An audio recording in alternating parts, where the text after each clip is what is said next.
All right. Hi, everybody.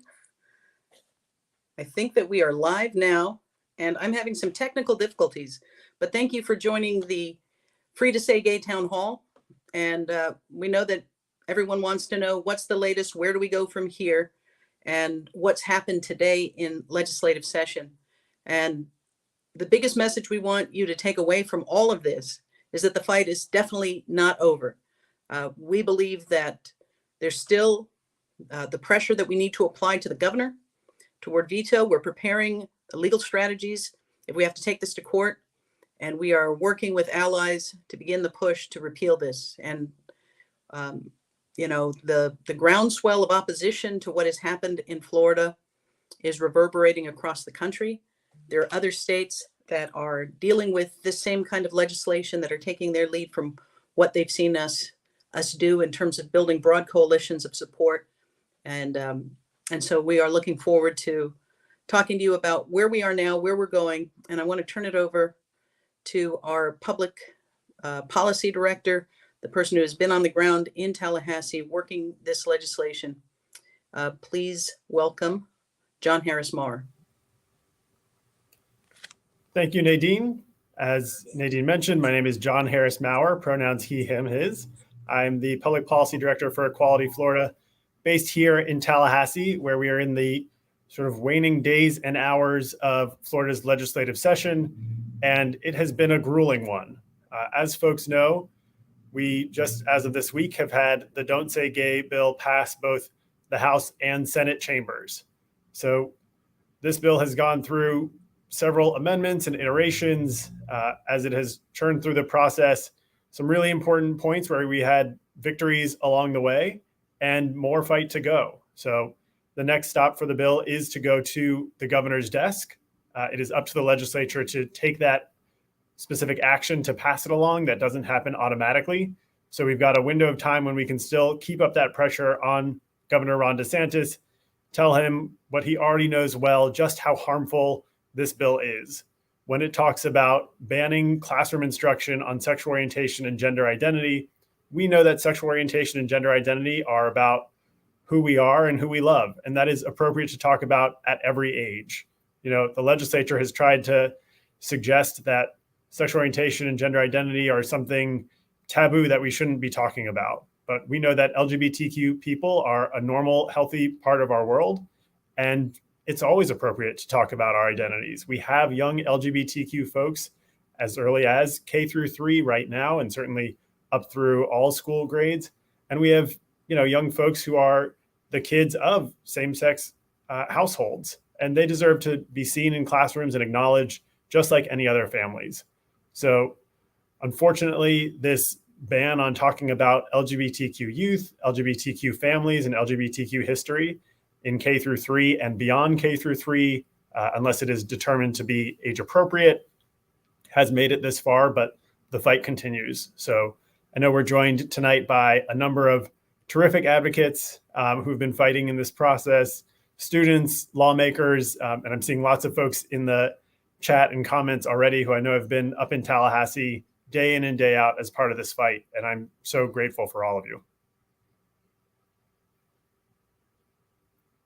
So with that, I'm happy to pass the mic over to one of our leading champions in Tallahassee, Representative Carlos Guillermo Smith, one of the 3 openly LGBTQ lawmakers. And I can say firsthand, Representative Smith has done the work of 8 lawmakers, at least this session, not just on Don't Say Gay, but really across a range of issues. I could not be more grateful to have somebody in the process like Representative Smith advocating for our community. So with that, I will turn it over. Thank you so much, John Harris, for that introduction. I'm really, really honored to be here with Equality Florida to talk about, what's just happened in the Florida legislature, which is that we, unfortunately, despite overwhelming public opposition to the Don't Say Gay bill, Republican lawmakers went ahead and passed it anyway, over all of our objections. And, one of the things that I'm most disappointed by is the fact that there were so many solutions that were brought forward to try to amend the bill, to try to make sure that the bill does not single out and target LGBTQ people. And yet, unfortunately, Republicans rejected all of those attempts.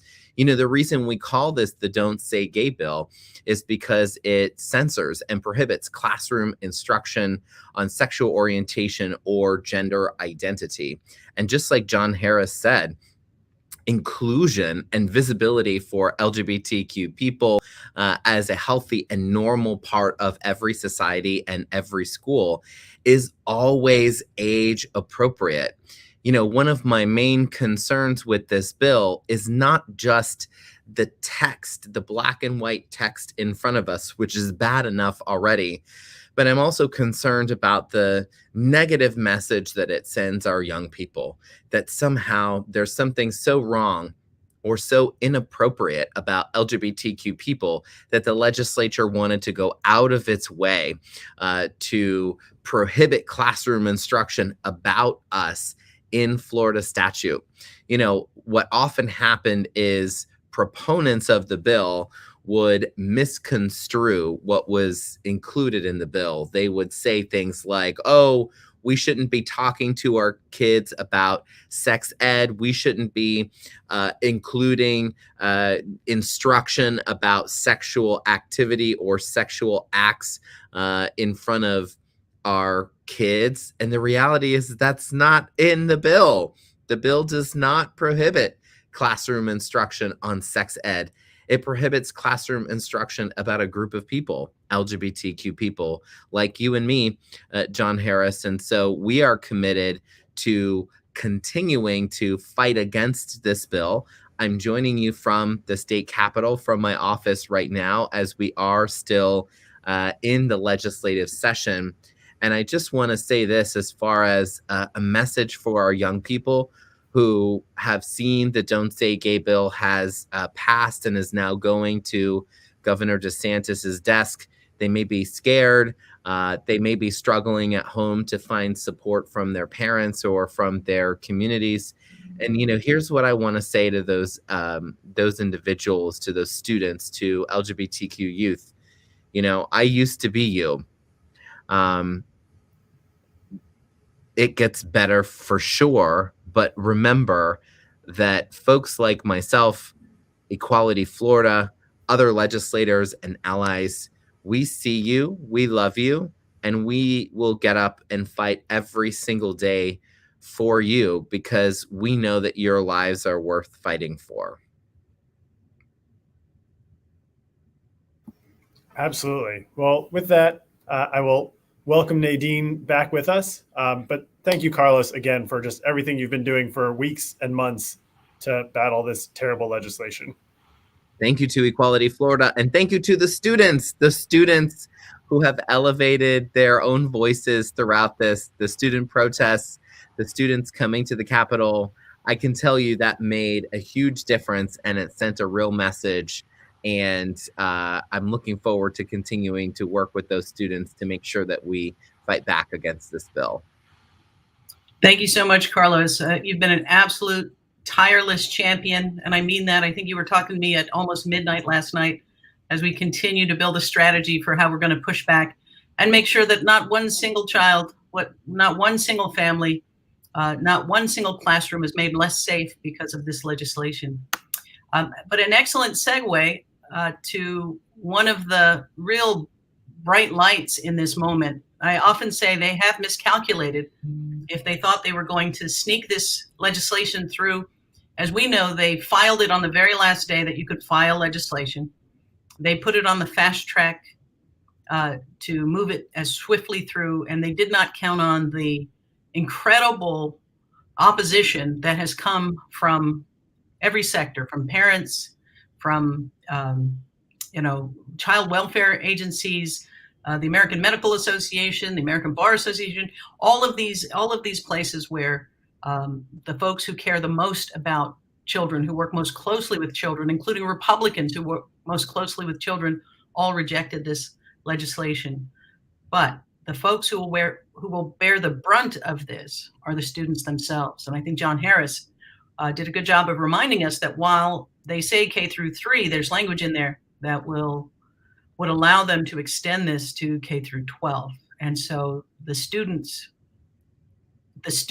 uprisings that have pushed back against this have really been incredible. And somebody who's been a leader from the very beginning when they began to ban books, and has been part of organizing these student-led demonstrations, is with us tonight. I'd like to bring up Jack. Jack, there you are. It's good to see you in person, or this is what feels like in person these days.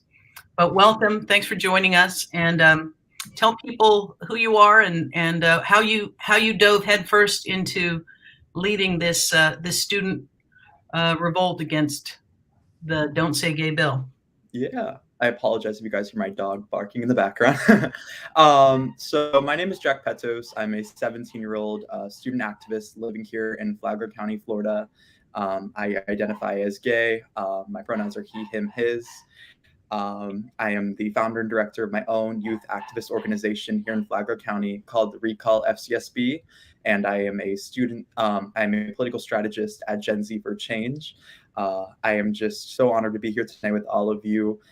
In opposition to the Don't Say Gay bill, my organization organized these statewide walkouts that occurred across the state of Florida last week, in which students sent a meaningful and peaceful message to Governor DeSantis and the proponents of this bill that we won't tolerate attempts to silence people like me within our schools, and that students are engaged in politics like never before and ready to fight this.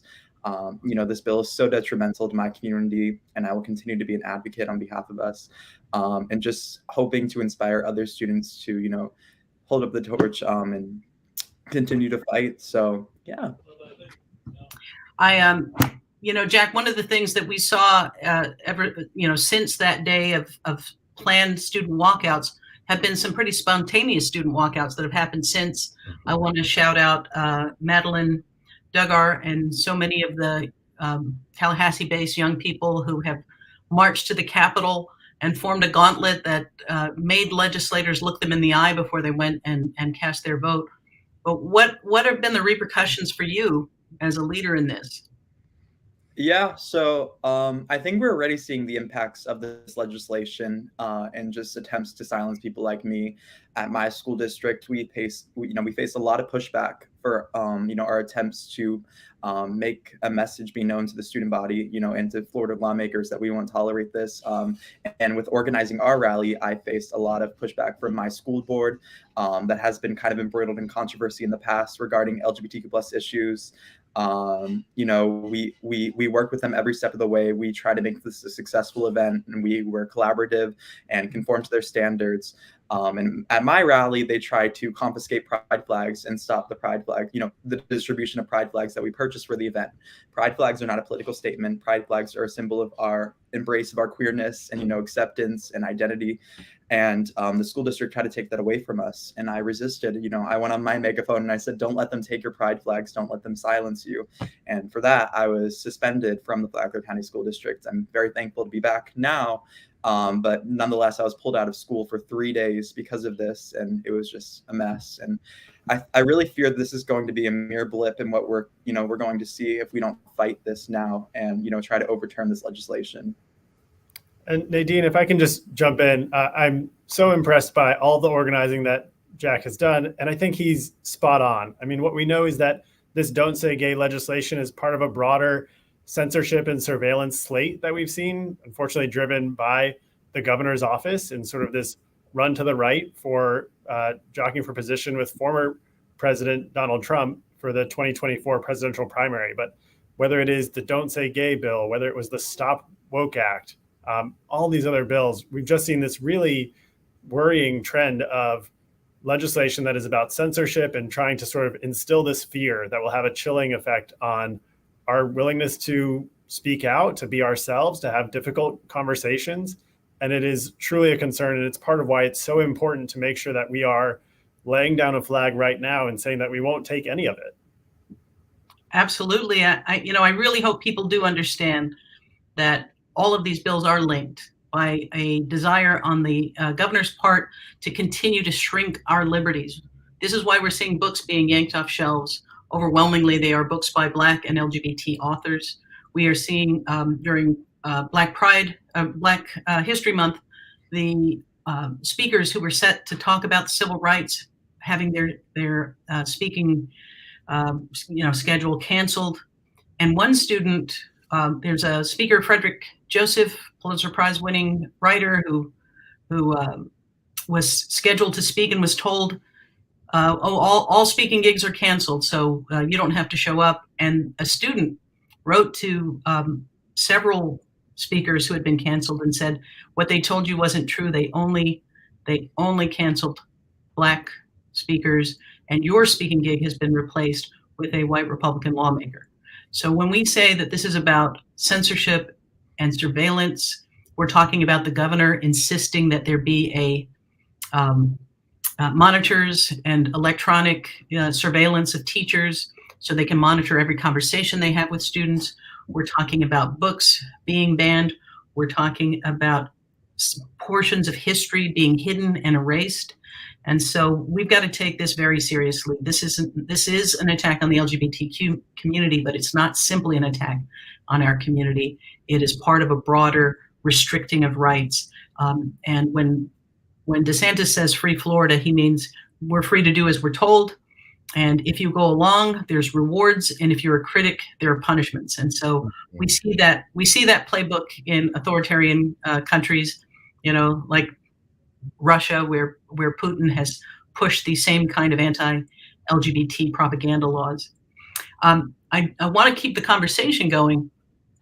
And Jack, what's next in terms of what your thinking is, and what students are talking about right now? Yeah, so I really want Governor DeSantis to know before he signs this legislation, how wide-ranging these impacts will be on my community. And I want him to hear a firsthand account of what is going on and how this bill will target people like me. So I called on Governor DeSantis to have a meeting with me to communicate one-on-one on the effects of this bill and the impacts of this bill. I've received no response from his administration, despite 14,000 likes on Twitter. There's been no response from spokesperson. Haven't gotten an email. I sent the formal request through. So it's obvious that he doesn't want to listen to the people that this bill is targeting, which is really, really damaging and reflective of what he's trying to do. He's trying to silence marginalized communities. I'm always going to advocate online. We're always going to oppose attempts like this to marginalize people, and leveraging that tool of social media that we have. It's an incredible tool that young people are using to involve them more and, inform them and hope to inspire more of them to speak out on issues like this.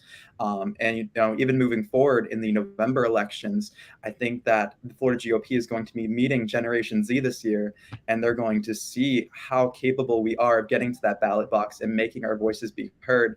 I'm just going to continue to work to make sure that happens through, organizing youth-led voting coalitions, through advocating online, and through all my platforms. Fantastic. I see people asking the question, what can you do to help? First and foremost, make your voice heard. Go to freetosaygay.org, and you'll see places that you can take action. The other thing is that we've got to turn out at the ballot box. The vote in the Senate wasn't the last vote. The vote that matters is the vote that happens, that decides who represents us in the legislature. And continue to support the student leadership that we see emerging, with Jack, with Will Larkin, with Madeline Duggar, with so many amazing students who are really putting themselves out there to lead on this. Now, one of the questions that's emerged, and I'll send this to you, John Harris, and also to Carlos. What do we plan on doing to protect LGBT children if this bill is in fact signed into law? And we've been talking about that a great deal. But who wants to? Carlos, you lean forward. What do you want to say? Well, here's what I'll say. We heard so many promises from Republican lawmakers about what the bill will not do, about what the consequences would not be. In a scenario where Governor DeSantis signs this bill into law, if we begin to see LGBTQ students, not being able to discuss who they are and celebrate their identities in schools with other students, and that these conversations would not be allowed to happen, we know that we're going to be able to fight back, and we're going to be able to challenge those school decisions because of the fact that that is what supporters of the bill told us they claimed and they said would not happen. And we know that we have school districts who are supportive and affirming of LGBTQ youth. We have teachers that feel the same way. We're going to do everything that we can to protect our students and make sure that they have the support that they need to make sure that they have a safe and healthy educational environment, just like any other student. And John Harris, thank you for that, Carlos. John Harris, we heard all kinds of things on the floor, especially in the final vote. We heard the sponsor of the bill, when he was asked, what does sexual orientation mean, kind of shrug and say, whether you're a man or a woman. It's pretty clear that they have really no clue of the language that they've been pursuing. They are motivated by one thing, and that was to send a message to stigmatize LGBTQ people. But the reality is they've passed something that is so sloppy and broad that, you know, there's a lot of doors here that we're going to be using to make sure that they're not going to hurt students. I want to turn that over to you, but first I want to say goodbye to Representative Carlos Guillermo Smith. I know you have to get back to the business of the people, but thank you for being here, and thank you for all of the work and the amazing leadership you've shown. Thank you all. Thank you, Equality Florida, for all your work. Jack, thank you. I'm so inspired by your leadership and so many other students.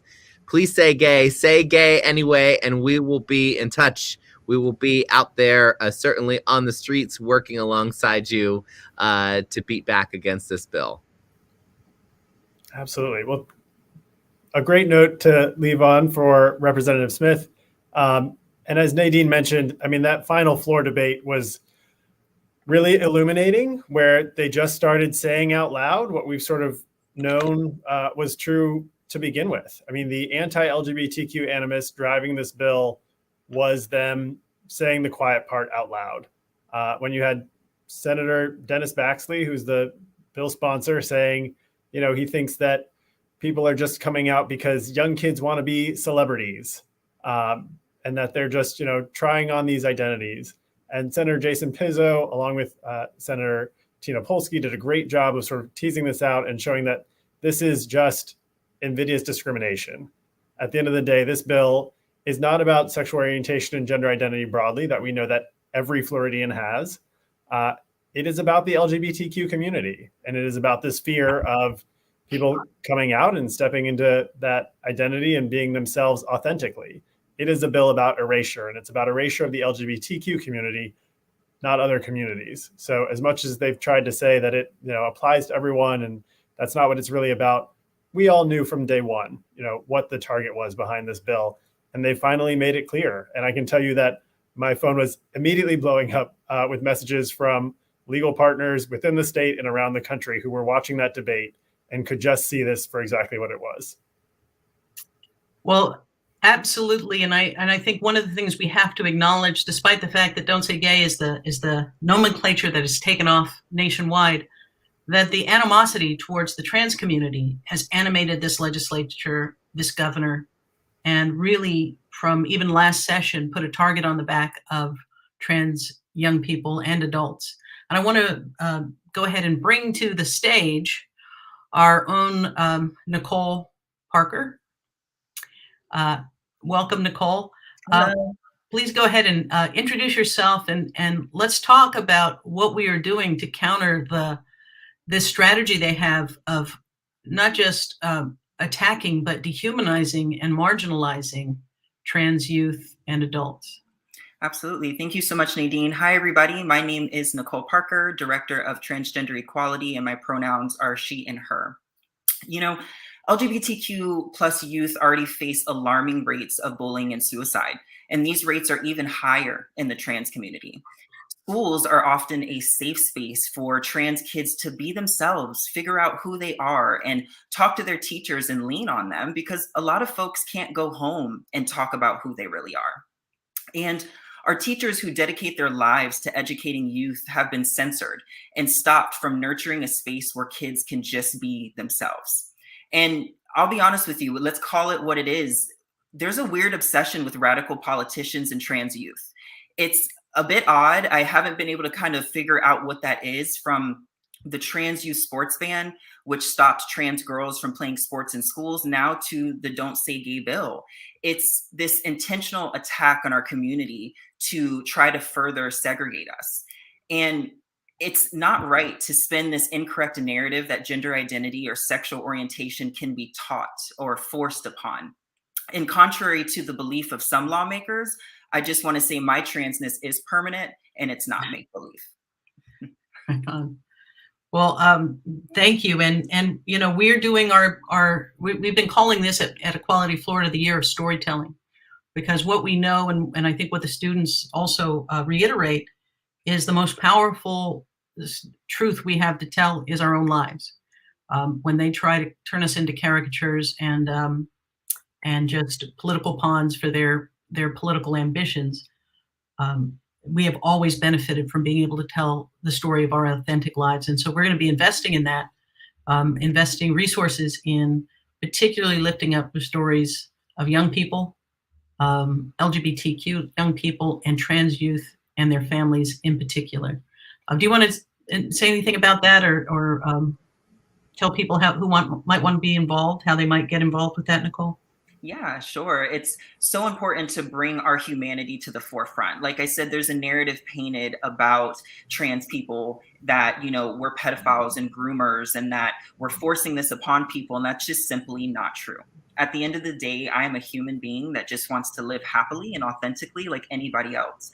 And with our storytelling, that's what we really want to show, is that trans youth, they're just kids. They're going to school. They want to be happy. They're in those vulnerable years where they're finding out who they are, what they like to do, what they want to pursue. And it's not fair that these adults who are making laws in our state are making these consistent horrendous bills, and half of them have never even met the individuals who this will affect. So through storytelling, we are really just showcasing their humanity. And if you're interested, please reach out to us. If you go to eqfl.org, under our work, you'll see transaction, and my contact information is there. So we would love to just highlight who as much as we can and bring our humanity to the forefront and really just show folks that these are kids just wanting to be happy like anyone else. And if I can jump in, I really appreciate Nicole elevating that when we talk about just the humanity of young folks trying to exist and being LGBTQ. And I think it's part of why it felt so egregious to hear sponsor Dennis Baxley say that, you know, these are just kids basically doing it for likes on Instagram or TikTok and trying to be celebrities. I mean, we know that LGBTQ youth are 4 times as likely as their non-LGBTQ peers to seriously consider or attempt suicide. This isn't something to take lightly. And it was so offensive to hear some of those comments on the floor when you had Senator Ileana Garcia just saying, you know, LGBTQ isn't permanent, basically suggesting that you can sort of pray the gay away. I mean, just the false narratives that we've heard out of the legislature and what this has enabled has just been vile, even from the governor's office and his spokesperson saying, you know, this is in fact an quote unquote anti-grooming bill, obviously referring to tropes about LGBTQ folks as child molesters and saying that anybody opposed to the bill, you know, is probably a groomer. We're talking about dozens of lawmakers, including 9 Republican lawmakers who voted against the bill. You're talking about hundreds of students who turned out at the Capitol, much less thousands like Jack that turned out around the state. All of these parents, all of these teachers. I mean, the rhetoric has just been truly incredible this session. And the truth is, we saw a preview of that during school board meetings when school boards were taking up, you know, policies to create safe space for LGBTQ students. You saw Moms for Liberty bringing in their activist cadre to chant, calling students and their parents pedophiles as they made their way into the school board meetings. We are seeing these same people doxing school board members, going to their homes and picketing for the purpose of intimidating them not only in terms of how they vote, but trying to intimidate them out of running for office. So when we talk about what comes next, we're going to have to defend our champions, find new champions, and understand that everything that they have aimed at young people through the legislature, they intend to go district by district. The good news is that we have been working for years now with school districts where, you know, most people who go into that field actually give a damn about young people. They actually want to create safe and healthy schools, and they want what the science tells them, what the best practices are. And our Safe and Healthy Schools team have been a terrific resource for schools. And we see that reflected in, you know, the sense of well-being that young people have. Our standard shouldn't be that you didn't get bullied. That's the lowest bar. It's, are you thriving in that environment? Are you reflected in what you see? And so there's a real danger when you begin to create criteria that says you cannot see a reflection of yourself. You cannot speak of who you are. You can't have historical figures whose legacy and heroism is informed by the fact that they were part of our community. You can't talk about the civil rights movement without invoking Bayard Rustin. And if a student asks, hey, wait a second, why is his name? He did all of these things. He was such a mentor to Dr. King. Why don't we know more about them? The teacher should be able to say, well, listen, he was a gay man at a time when the society criminalized the existence of gay people. And so he was pushed to the back. But here's why you need to know who he is. That should not be illegal in the state of Florida to tell that truth. Somebody's asking, is this unconstitutional? And I will tell you that we certainly have already begun huddling with the legal minds that we turn to in moments like this to talk about all of the ways that this, you know, sloppy piece of legislation violates not only our conscience, but the law. We are in conversations with federal education, expertise, because it's not just what the Florida law says, it's what the federal law and what protections exist. And we're going to make sure that students know what their rights are. So you're going to see a whole lot more of the work of ensuring that students don't get harassed the way Jack was for exercising his right to be heard in a process that does not give him a vote, but makes him bear the brunt of the decisions that get made. But on that front, John Harris, are there any other things you want to talk about in terms of the legality of what they're doing in all of these censorship laws, from Don't Say Gay and the Stop Woke one, where the governor is trying to tell companies, I will dictate to you if and how you can do diversity, equity, and inclusion training. I will dictate to you, not science, but I will decide whether or not you can take measures to protect your customers and your employees with masks and vaccines, et cetera. So what would you tell people who are wondering about the legality of this law to begin with? Yeah, I think the intrusions we've seen this session across the board, again, with this censorship and surveillance slate on the freedom of speech, are outrageous. And certainly, again, just the idea that this legislature, Republican-led, that typically wants to hold itself out as being so business friendly, is now stepping in and telling businesses things like, you can't run trainings the way that you want to. You can't create the work culture that you want to, because we're creating new avenues that expose you to legal liability when you host, these trainings that on one hand you have a duty to, so that you're creating a safe and inclusive workplace where you're not facing, where employees aren't facing discrimination on the basis of race, religion, what have you, or things like sexual harassment. And now, by the same token, if you host those same trainings, you can be liable from a disgruntled employee who says that they, were told that they should feel uncomfortable based on certain characteristics about themselves.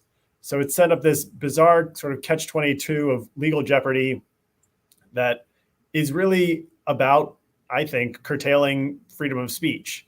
In addition to all the other discriminatory impacts we already saw when it comes to anti-LGBTQ animus that is animating the Don't Say Gay bill and other bills in this legislative slate. But Nadine, you mentioned, protections that exist at the local, state, and federal level. And it has really been remarkable to see in this fight how, the highest levels of government, the Biden White House, has come out in support of and in defense of LGBTQ youth, and just really shown how much they will have the backs of, like, those transgender young folks that Nicole was talking about. who need to be seen and know that they are loved and valued just like anybody else. And it is such a refreshing change of pace to see that sort of leadership from the highest levels. Absolutely. In fact, we're working to ensure that not only is Equality Florida, not only are we having conversations with Biden administration leadership and federal agencies that oversee protect the rights of students, but we're making sure that those conversations are happening directly with students as well. So again, I want to encourage folks, go to freetosaygay.org, where you'll find different ways that you can plug into this work and you can take action there. Jack, what do you think it is about this moment that has so galvanized campuses? Why now on this issue have students really risen up? Yeah, I think it's just been a culmination over the past year. I think that it's been a very scary time for young people, particularly within these communities. You've just seen so many pushes, just even within this legislative session, to police our education, and to silence minorities. You see like things like the discomfort bill that was mentioned before, where we're not able to teach, our country's racist past and the disgusting atrocities. You're seeing the Don't Say Gay legislation. You're seeing the banning of queer literature and people of color, novels. You're seeing surveillance of teachers. And I think that young people are just fed up. We're tired of these attempts to police us and trying to regress us further. We've made so much tremendous progress over the past few decades. And I think that we're seeing a really scary regression with these bills and attempts to, not foster this inclusive environment that school is providing. Young people have the tool of social media. And again, living in this slowly, progressive world where we're slowly getting more inclusion. I think that we have a very interesting perspective, and I think that we are able to understand each other very well and stand up for one another. And when we're seeing, again, this regression, I think that students are very amped up about it because we stand in solidarity with one another, and we fear for younger generations as well. So yeah, I just think it's a culmination of everything that has occurred within the last few years, and just the increase in really scary rhetoric coming from politicians, as seen in Tallahassee this week. And yeah, I just think Gen Z is very engaged in politics as well. We kind of grew up in this world that's very embroiled in controversy. We were born in the wake of, a lot of atrocities and a lot of, war, and we dealt with COVID. Our generation has faced with a lot, but, we're going to continue to persevere and make change and speak out against these things. We will have your back the entire way. I've spent the day talking to different companies, some who have stood on the sidelines. I know folks have, especially here in Florida.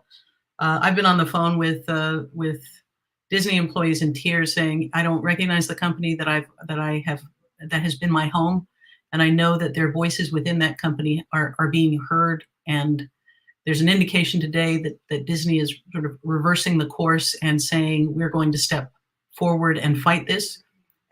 So we're going to continue to push companies to step up. And I think part of the DeSantis strategy of censorship and surveillance has also been intimidation control. The calling out of companies, calling them woke for having diversity, equity, and inclusion, bullying the cruise ship industry, telling them that you can't mandate vaccines and so therefore put everybody at risk. All of these things are his way of intimidating those folks out of speaking up and rewarding those folks who don't speak up.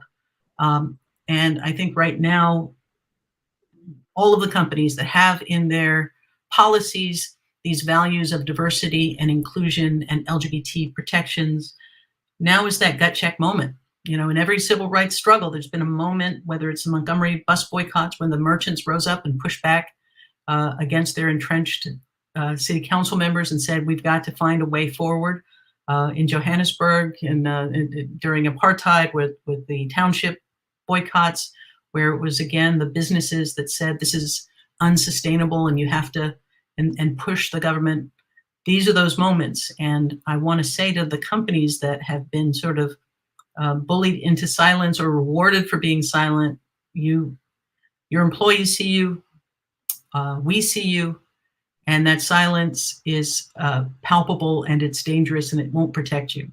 Once a bully discovers they can push you around, they never stop pushing. And so I hope you can take some inspiration from the students who have said, you can't intimidate us, you can't, even if you threaten us with suspension. I know that the organizer in Tallahassee, has had repercussions for their leadership in this space.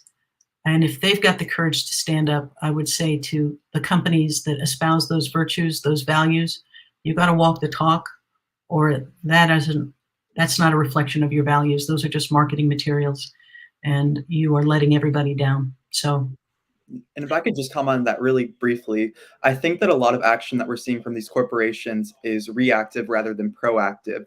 When we lobbied Disney for days on end and we said, stop backing these politicians, supporting the Don't Say Gay bill and make a statement now, their statement was very weak. And now we're only seeing, once this bill has passed both of the House and the Senate, this push due to some bad PR by Disney to call up Governor DeSantis and to use that powerful voice that Disney has within Florida. And I think that these corporations need to make more proactive action rather than reactive. That's great that you're making this action now after public pushback, but you also have to commit to queer individuals here in the state that you're not going to continue to support these people who are trying to marginalize us further. And you have to make public statements. And you should have called Governor DeSantis weeks ago. You shouldn't have done this once this bill had already passed both legislatures. Well said.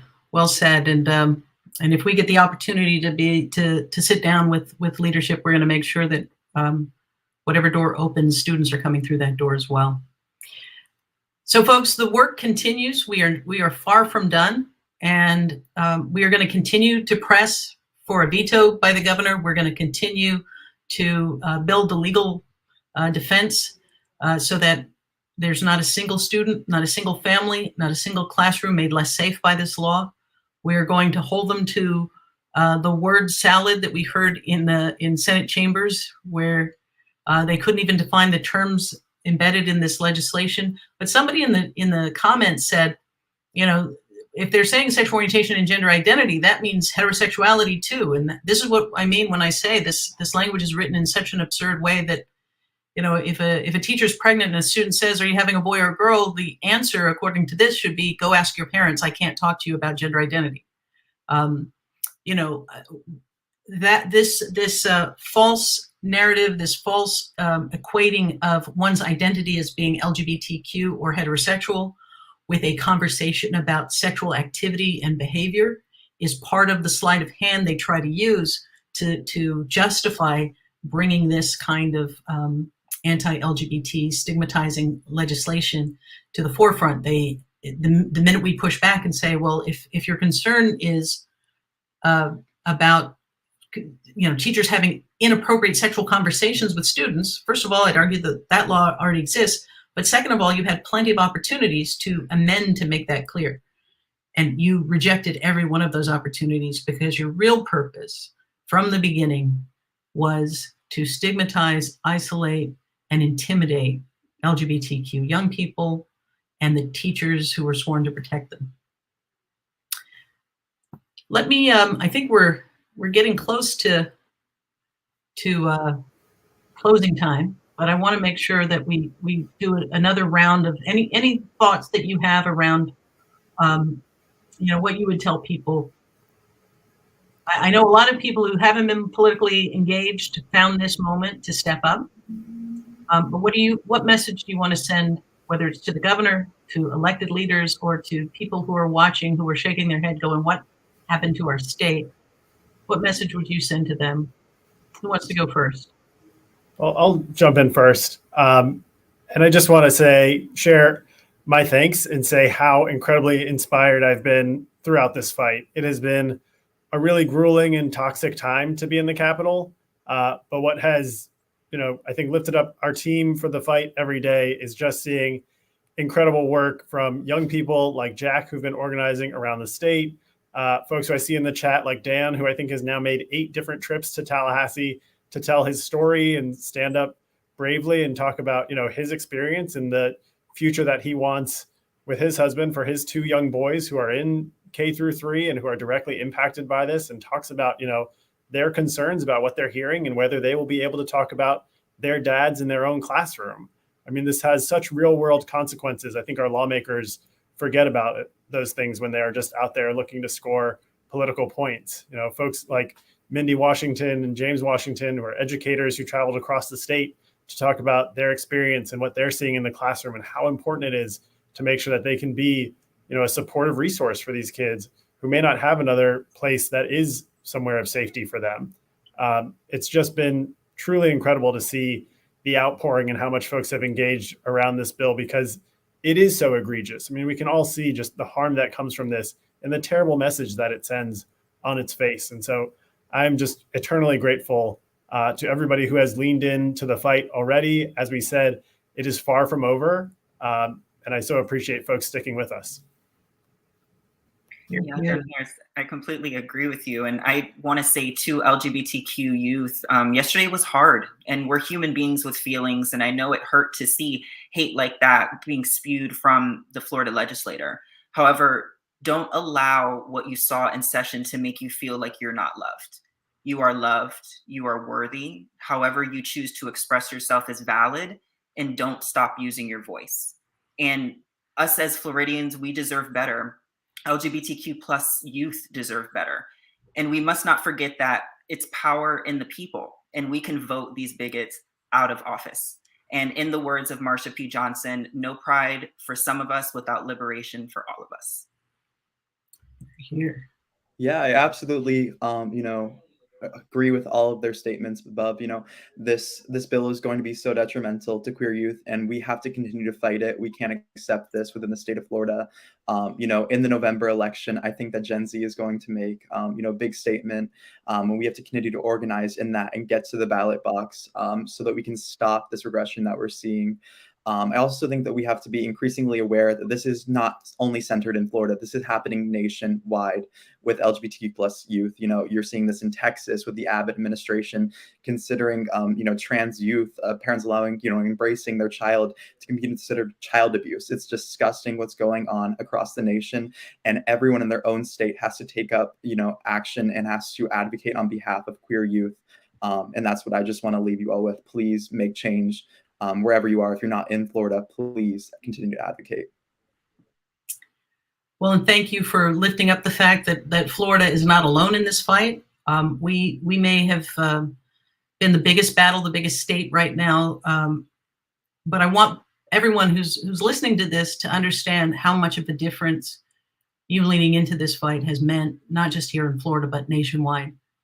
We couldn't have put up ads that defined this for what it was, part of a censorship and surveillance, classroom surveillance agenda that was about invading every part of our lives, determining what we can and can't read, censoring, book banning, all of those things. We were able to show not just Florida, but the world, what is undergirding this entire agenda that DeSantis has been pushing.